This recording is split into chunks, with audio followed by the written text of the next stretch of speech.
Good morning students. Unit 2 Optics. நேற்று வரைக்கும் ஒரு 5 பார்ட் ஆஃப் த வீடியோஸ் நம்ம போட்டிருக்கோம். கடைசியாக வந்து ரிஃப்ராக்ஷன் த்ரூ கான்கேவ் லென்ஸ், அப்புறம் அப்ளிகேஷன்ஸ் ஆஃப் கான்கேவ் லென்ஸ் வரைக்கும் பார்த்துருக்கோம். இன்றைக்கி பார்ட் நம்பர் 6 பார்க்க போகிறோம். பார்ட்டு 6.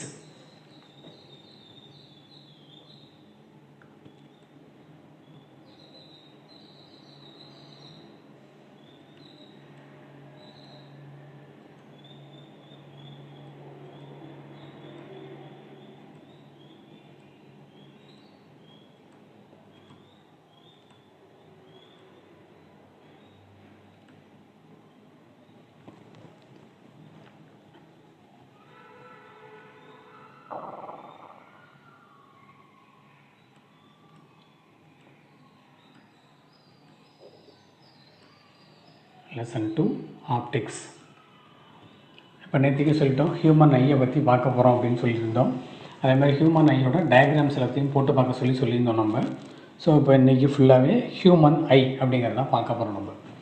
இப்போ ஹியூமன் ஐ அப்படிங்கிறதுக்கு பாக்கி ஆர்கன்ஸுக்கும் என்ன ஒரு டிஃப்ரென்ஸ் அப்படிங்கிறத முதல்ல நம்ம பார்க்க போகிறோம். The human eye is one of the most valuable and sensitive sense organ. So இருக்கிற சென்ஸ் ஆர்கன்லேயே ரொம்ப ரொம்ப முக்கியமானது எது அப்படின்னு சொல்லி பார்த்தோன்னா நம்மளுடைய ஐ அப்படிங்கிறது தான். It enables us to see the wonderful world and the colors around us. On closing the eyes, we can identify object to some extent by their smell, taste, sound they make or by touch. It is, however, impossible to identify colors while closing the eyes. Thus, of all the sense organs, the human eye is the most significant one, as it enables us to see the beautiful, colorful world around us. So பாக்கி எல்லா organ இருந்தாலும் நம்மளால் என்ன பண்ண முடியாது, இந்த உலகத்தை பார்க்க முடியாது. எது இருந்தால் மட்டும்தான் பார்க்கலாம் அப்படின்னு சொல்லி பார்த்தோன்னாக்க கண் இருந்தால் மட்டும்தான் நம்மளால் பார்க்க முடியும். அப்போ பாக்கி ஆர்கன்ஸை விட இது வந்து கொஞ்சம் முக்கியமானது அப்படின்னு சொல்லி பார்க்குறோம். இப்போ இந்த கண்ணில் what are the essential parts அப்படிங்கிறது நம்ம புக்கில் இருக்கிற டயக்ராமை திருப்பி எடுத்து கொடுத்துருக்கோம். So pupil, iris, cornea, lens, ciliary body, sclera, retina, optic disc, optic nerve. So இதெல்லாம் எசென்ஷியல் பார்ட்ஸ். இந்த டயக்ராமை உங்களை போட சொல்லியிருந்தோம். நம்ம போட்டு பார்த்துட்டு எகைன் இந்த பார்ட்ஸ் எல்லாம் லேபிள் பண்ணி பார்த்துக்கோங்க. இப்போ இந்த ஆப்டிக் நெர்வ்லேருந்து என்ன பண்ணு பார்த்தாக்க இமேஜோட சிக்னல்ஸ் எல்லாத்தையுமே பிரெயினுக்கு கொண்டு போகிற வேலை தான் நடக்கும். ஆப்டிக் நெர்வ்லேருந்து பிரெயினுக்கு எல்லா இமேஜஸுமே போகும் அப்படிங்கிறது பேசிக் கான்செப்ட். ஸோ நம்ம பார்க்குற எல்லா ஆப்ஜெக்ட்ஸுமே எப்படி ஐடென்டிஃபை ஆகுதுன்னு சொல்லி பார்த்தோம்னாக்க ரெட்டினால் போய் விழணும். ரெட்டினாலேருந்து ஆப்டிக் நெர்வ் என்ன பண்ணு பார்த்தாக்க எலக்ட்ரிக்கல் சிக்னல்ஸை கண்டக்ட் பண்ணோம். அந்த எலக்ட்ரிக்கல் சிக்னல்ஸு பிரெயினுக்கு போகும். ஸோ பிரெயினுக்கு போனாக்க நம்ம அந்த ஆப்ஜெக்டை ஐடென்டிஃபை பண்ணுறோம். இது பேசிக் அதில். ஸோ இதெல்லாம் எசென்ஷியல் பார்ட்ஸு. ஒரு முறைக்கு 2 முறை நீங்களும் புக்கில் ரீகால் பண்ணி பார்த்துக்கோங்க. ஸோ ஆப்டிக் நெர்வ்லேருந்து பிரெயினுக்கு அந்த சிக்னல்ஸ் கண்டக்ட் ஆகும் அப்படிங்கிறதுக்காக ஒரு ஆரோ மார்க்கு கொடுத்துருக்கோம். ஸோ இதுவும் இன்னொரு type of eye picture. So எந்த பிக்சரில் இருக்கக்கூடிய பார்ட்ஸ் உங்களுக்கு தெளிவாக தெரியுதோ அதை ஐடென்டிஃபை பண்ணிக்கோங்க. இதில் நமக்கு என்னென்ன முக்கியம் அப்படிங்கிறது ஒரு 7 பார்ட்டு நம்ம கொடுத்துருக்கோம். என்னென்னு பார்த்தோம்னாக்க பியூப்பிள் ஒன்று முக்கியம், அப்புறம் ஐரிஸு, கார்னியா, லென்ஸு, சிலியரி பாடி, ரெட்டினா, ஆப்டிக் நெர்வ். ஸோ இந்த ஒரு 6 பார்ட்டு வந்து ரொம்ப ரொம்ப எசென்ஷியல். இந்த ஆப்டிக் நெர்வ்லேருந்து தான் என்ன பண்ணோம், பிரெயினுக்கு சிக்னல்ஸு கண்டக்ட் ஆகும்னு சொல்லி பார்த்துருக்கோம். ரைட் சைடும் ஒரு டயக்ராம் கொடுத்துருக்கோம். இதில் இருக்கிற பார்ட்ஸையும் ஒரு முறை பார்த்துக்கோங்க. ஸோ இப்போ ஐயோட டயக்ராம் நம்ம கொடுத்துருக்கோம். நீங்கள் இந்த ஐயோட டயக்ராமை ஒரு முறை ரஃப் நோட்டில் நல்லா க்ளீனாக ட்ரா பண்ணி பார்த்துக்க. எசென்ஷியல் பார்ட்ஸ்லாம் எந்தெந்த இடத்துல இருக்குது அப்படிங்கிறத லேபிள் பண்ணி பார்த்துக்கோங்க. இப்போ நம்ம ஒவ்வொரு பாடி பார்ட்டாக டச் பண்ண அந்த ஐயோட பொசிஷனில் போய் அது ஹைலைட் ஆகும். ஸோ கீனாக அப்சர்வ் பண்ணிக்கிட்டே வா. ஃபஸ்ட்டு சிலியரி பாடி எங்கே இருக்குது பாருங்கள், உள்ளே தள்ளி இருக்குது. இந்த லென்ஸுக்கு மேலே இருக்கக்கூடியது தான் சிலியரி பாடி.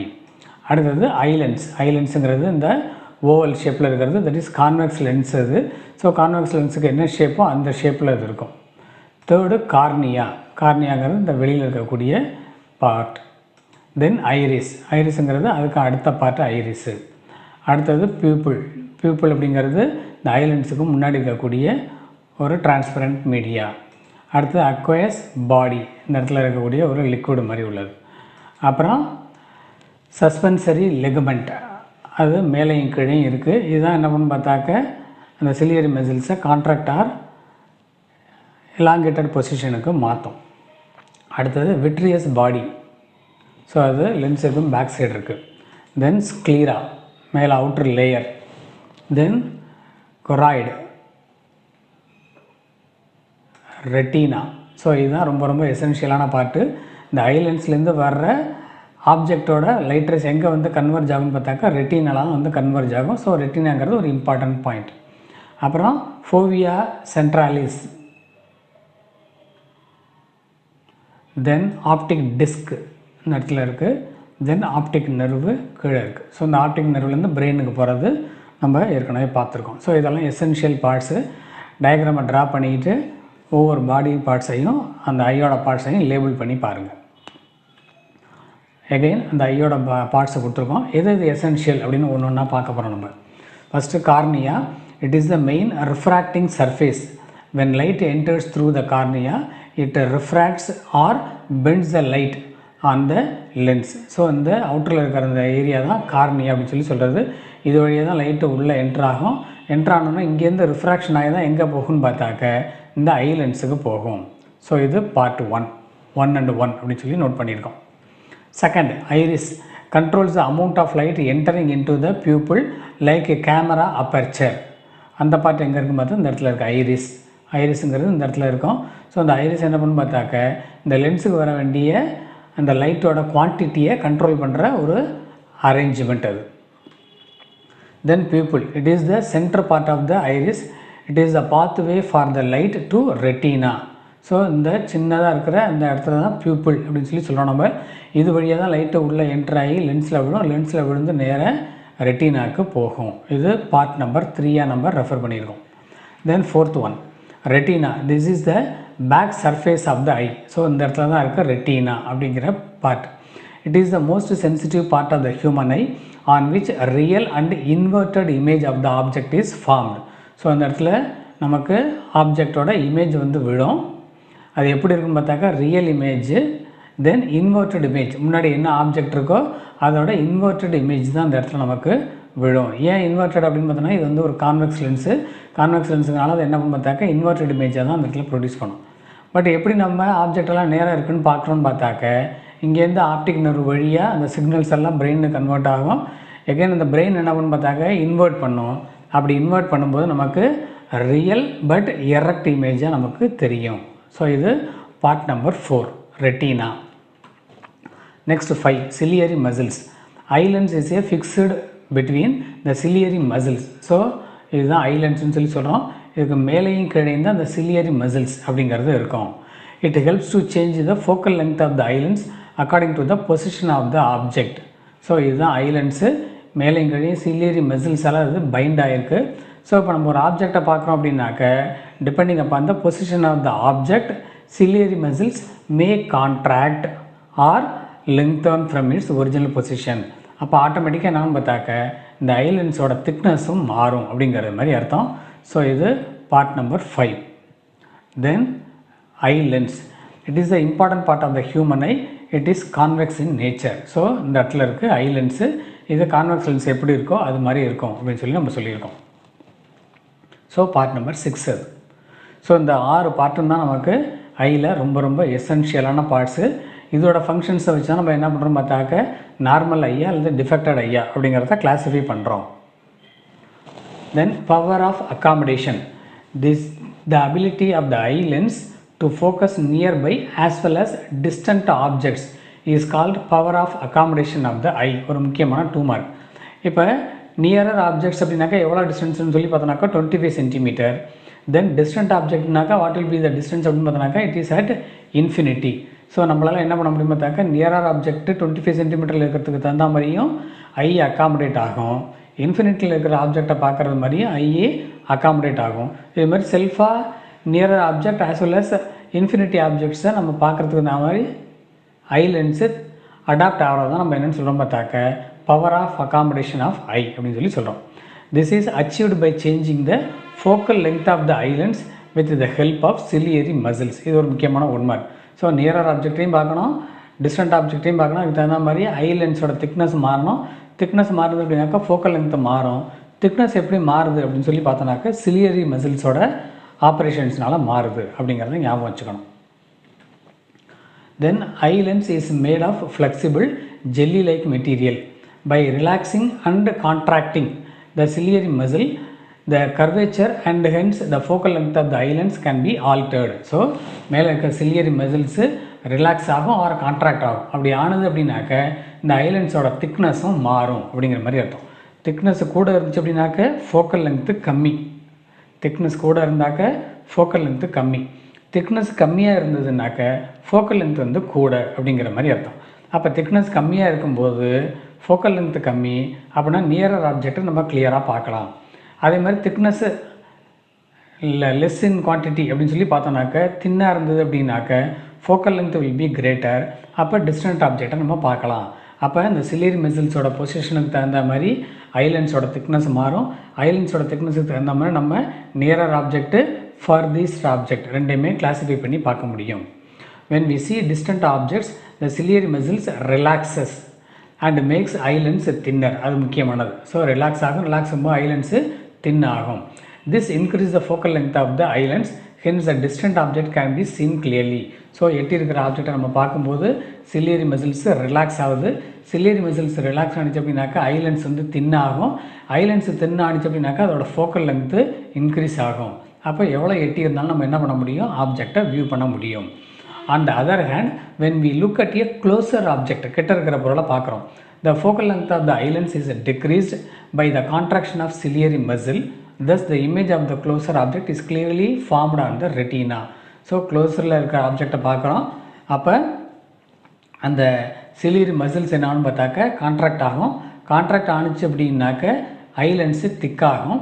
ஐ லென்ஸு திக்கானிச்சு அப்படின்னாக்க focal length of the eye lens decrease ஆகும். So focal length of the eye lens decrease ஆனிச்சு அப்படின்னாக்க க்ளோஸரில் இருக்கிற ஆப்ஜெக்டை நம்மளால் கிளியராக பார்க்க முடியும் அப்படிங்கிற மாதிரி அர்த்தம். ஸோ ரைட் சைடு நம்ம டயக்ராம் கொடுத்துருக்கோம், அதை ஒரு கிளான்ஸ் பார்த்துக்கங்க. By relaxing and contracting the ciliary muscle, the curvature and hence the focal length of the eye lens can be altered. So ஏற்கனவே சொன்னது தான். when we see distant object என்னென்ன underline பண்ணியிருக்கோமோ அதெல்லாம் முக்கியமானது. ciliary muscle relaxes, eye lens thinner, increases the focal length of the eye lens. Distant object can be seen clearly. இதை 4 பாயிண்ட்டை ஞாபகம் வச்சுக்கணும்.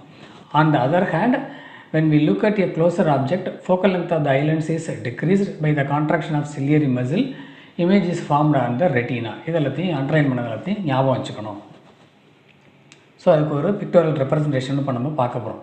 ஃபஸ்ட்டு என்ன பார்த்துருக்கோம், when we look at a closer object, the focal length of the eye lens is decreased by the contraction of ciliary muscle. Thus the image of the closer object is clearly formed on the retina அப்படின்னு சொல்லி பார்க்குறோம். இதில் எதெல்லாம் முக்கியமான டேர்ம்னு லெஃப்ட்டில் கொடுத்துருக்கோம். focal length of the eye lens is decreased by contraction of the ciliary muscle makes the eye lens thinner. So eye லென்ஸோட eye lens thicker. So eye லென்ஸோட அந்த சென்டரில் இருக்கிற போர்ஷன் வந்து பல்ஜ் ஆகிடும். பல்ஜ் ஆனது அப்படின்னாக்க ஃபோக்கல் லென்த் வந்து டிக்ரீஸ் ஆகும். டிக்ரீஸ் ஆனிச்சு அப்படின்னாக்க நியரர் ஆப்ஜெக்ட் நம்மளால் கிளியராக பார்க்க முடியும். செகண்ட் பார்ட் பார்த்தோம்னாக்கா when we see distant objects, the ciliary muscle relaxes and makes the eye lens thinner. So I lens வந்து தின் ஆகிடும். this increase the focal length of the eye lens, hence the distant object can be seen clearly.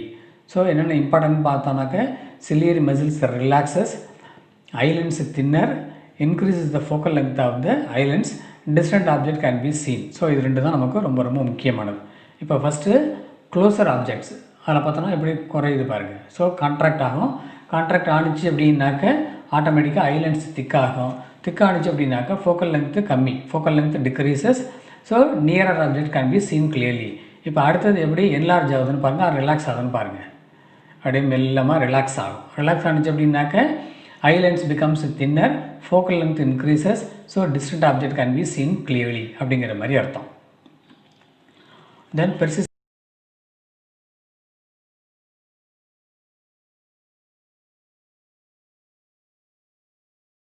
if the time interval between two consecutive light pulses is less than 0.1 second, human eye cannot distinguish them separately. It is called persistence of vision. எவ்வளோ நேரம் நம்மளால் ஒரு ஆப்ஜெக்டை கிளியராக பார்க்க முடியுது எப்போ பார்க்க முடியாது அப்படின்னு சொல்லி பார்த்தோம்னாக்க 0.1 செகண்ட் டியூரேஷன் இருந்தாக்க நம்ம ஆப்ஜெக்ட்ஸை கிளியராக பார்க்க முடியும். 0.1 செகண்டை விட கம்மியாகிடுச்சு அப்படின்னாக்க நம்மளால் டிஸ்டிங்விஷ் பண்ணி பார்க்க முடியாது. The far point and the near point of the human eye, எப்படி வந்து நம்ம ஒரு கண்ணையே வச்சுக்கிட்டு நியரர் ஆப்ஜெக்டை பார்க்கும்போது அதுக்குள்ள கண்டிஷன், டிஸ்டன்ட் ஆப்ஜெக்டை பார்க்கும்போது அதுக்குள்ள கண்டிஷன் சொல்லி அடுத்தது பார்க்குறோம். த minimum distance required to see the objects distinctly without strain is called least distance of distinct vision. கிட்ட இருக்கக்கூடிய ஆப்ஜெக்டை எந்த இரிட்டேஷனும் இல்லாமல் நம்ம பார்க்குறோம், ஸ்ட்ரெயின் இல்லாமல் பார்க்குறோம். ஏன்னாக்கா புக்கை நம்ம ரொம்ப கிட்ட வச்சு பார்த்தோம்னு வச்சுக்கோங்க, நம்மளால் சரியாக பார்க்க முடியாது, தலையை வலிக்க ஆரம்பிச்சிடும். ரொம்ப எட்டி வச்சு பார்த்தாலும் சரியாக பார்க்க முடியாது. அப்போ எவ்வளோ தூரம் நம்ம புக்கை கிட்ட வச்சு படிக்கலாம் அப்படின்னு பார்த்தோம்னாக்க அதுதான் least distance of distinct vision. It is called as near point of eye. It is 25 centimetre for normal eye. So 25 centimetre டிஸ்டன்ஸில் வச்சு நம்ம படித்தோம் அப்படின்னாக்க எந்த ஸ்ட்ரெயினும் இல்லாமல் படிக்கலாம். The maximum distance up to which the eye can see the objects clearly is called far point of the eye. It is infinity for normal eye. எவ்வளோ எட்டி இருக்கக்கூடிய பொருளை பார்க்கலாம் அப்படின்னு பார்த்தாக்க எவ்வளோ மேக்ஸிமம் எட்டி பொருள் இருந்தாலும் அதை நம்மளால் தெளிவாக பார்க்க முடியும். இப்போ நம்ம ஸ்கையில் ஸ்டார்ஸை பார்க்குறோம், மூனை பார்க்குறோம், சன்னை பார்க்குறோம், இதெல்லாம் பார்த்தோம்னாக்க ரொம்ப லாங் டிஸ்டன்ஸில் இருக்குது, பட் நம்மளால் பார்க்க முடியுது. ஸோ இதெல்லாம் நம்ம இன்ஃபினிட்டியில் இருக்கக்கூடிய ஆப்ஜெக்ட்ஸையும் பார்க்கலாம் அப்படிங்கிறதுக்காக. ஸோ நார்மல் ஐ அப்படின்னு எடுத்தோம்னாக்க ஒரு ஹெல்த்தி பாடியில் இருக்கிற நார்மல் ஐயோட நியர் பாயிண்ட்டோட டிஸ்டன்ஸ் எவ்வளோன்னு பார்த்தாக்கா 25 சென்டிமீட்டர், ஃபார் பாயிண்ட்டோட டிஸ்டன்ஸ் எவ்வளோன்னு பார்த்தோன்னாக்க இன்ஃபினிட்டி அப்படிங்கிறத ஞாபகம் வச்சுக்கணும். ஒரு முக்கியமான 2 மார்க்.